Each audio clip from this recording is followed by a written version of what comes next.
मानते, जुल्म के ज़ाबिते हम नहीं मानते, जुल्म के ज़ाबिते हम नहीं मानते, जुल्म के ज़ाबिते हम नहीं मानते। रियासत का जो यार है गद्दार है, गद्दार है। रियासत का जो यार है गद्दार है, गद्दार है। जो खासकर दखपली 400 دویمینګانو ام پی ګانو ته وایم چې د خدای لپاره په دې خپل عوام باندې رحم وکړئ. دې خو تاسو له اوټ درکړلي او تښتول هم دې اوټه، نو اوس راشئ د دې خپلو غریبو خلکو لږ تپوس خو وکړئ چې دا څومره ناروا لوډ شیډینګ شروع دی. ټول عوام راوتلي ستاسو د دې ناروا لوډ شیډینګ، د دې ګیس، د دې بجلۍ، د دې کرونا ظالمانو د خدای نه ویریږئ. د 422 لاک آبادي ده. نن دا مسله د 22 لاک عوامو ده، خو نن صرف یو 2-3 هزار کسان را پاڅېدلي دي. نو ستاسو مسله ده زه اوس نه وایم چې حل کېږي. ولې چې په 400 کې کوم د ګیس محکمه ناسته ده، هغه ټول خره دي، هغه غلم دي او خرم دي. د 400 انتظامیه چې کومه ناسته ده، هغې کې هم ټول ناعقل خلک ناست دي. تاسو ته یو خبره کوم، یو سی ان جي پمپ 40,000 کوره متاثره کوي، یو سی ان جي پمپ 40,000 کوره متاثره کوي. دلته په 2 قدمه باندې سی ان جي پمپونه دي چې هغې سره د 400 د ګیس محکمه میلاو ده په لکونو روپۍ دي، منتلي کرک رشوته دي. نو څنګه به طرف ته ګیس خلکو بیګا اعلان کړو چې سار به موږ راوځو، نو تا به دې خلکو سره بیګا رابطه کړې وه چې وروره څه مسله ده، نو دوی به تا ته ویلي چې صاحبه دا مسله ده. وایي بچي چې وجاړي نو مور وله چې کوم دې ته لاسه ورکړي، تسلي ورکړي چې د هغه څه ضرورت یې هغه وکړي.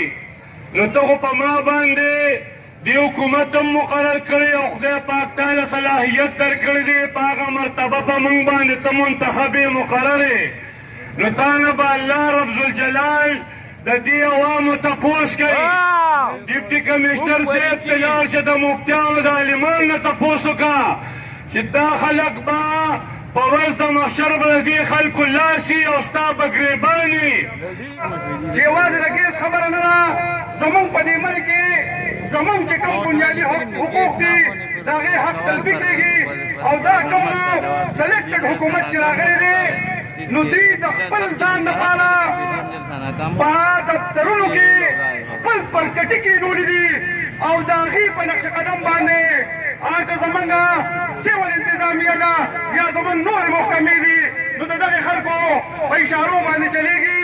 او په زرګونو خلک د ګینټې په نوټس کې د دې حکومت خلاف احتجاجي مظاهرې ته په چوکونو باندې او په سړکونو باندې راځي. نو زه دا وایم چې زما دې حکومت ته دا مطالبه ده چې ته فوري طور مستعفي شه. تا لپاره د حکومت کولو هېڅ څه ګنجایش پاتې نه دی. خاوند سره په جګړه ده، خاوند چې کوم دی نو بچو سره په جګړه دی. ولې چې کله د اخلي پخلي وخت راشي نو ګیس لاړ شي، غیب شي. ام پی ګانې منېګان چې چا له دې خلکو دغې قوتونو عزت ورکړی دی، دوی به راپاڅي او د دې غریبو نقطه مسله به حل کړي. خو ډېر د افسوس مقام د عزتمندو مشرانو ورځې تېرې شوې، هېڅ چا سوچ او فکر پې ونه کړو، غوږ یې پې ونه راکړو.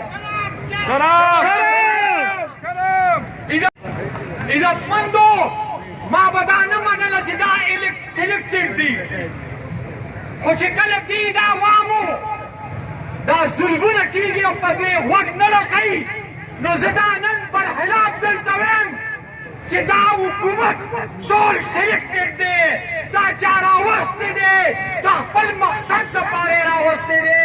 او ای عزتمندو منګه به انشاءالله د دې ظالم حکومت د هر ظلم خلاف ولاړ یو.